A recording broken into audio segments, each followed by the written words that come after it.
First, let's take a look at the application of genetic testing in the treatment of colorectal cancer.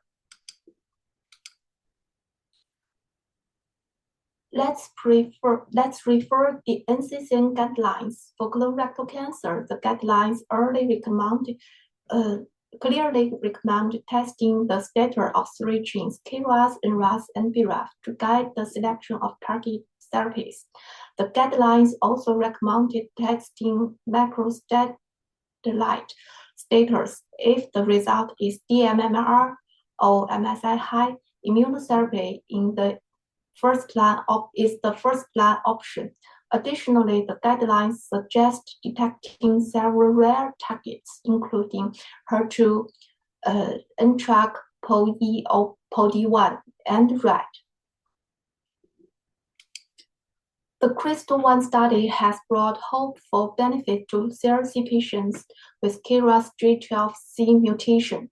Among other aggressive monotherapy group, the ORR was 22% and DCR was 87%, while adagrasib plus cetuximab target treatment group, the ORR was 43% and the DCR reached 100%.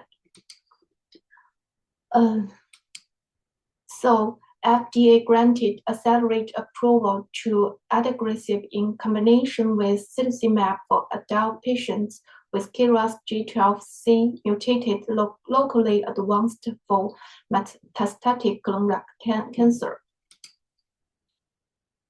Many studies have confirmed that patients with advanced colorectal cancer featuring dMMR or MSI high, both single-agent immunotherapy and dual immunotherapy can bring long-term benefits compared with chemotherapy combined with target therapy, with significant prolongation of PFS and OS.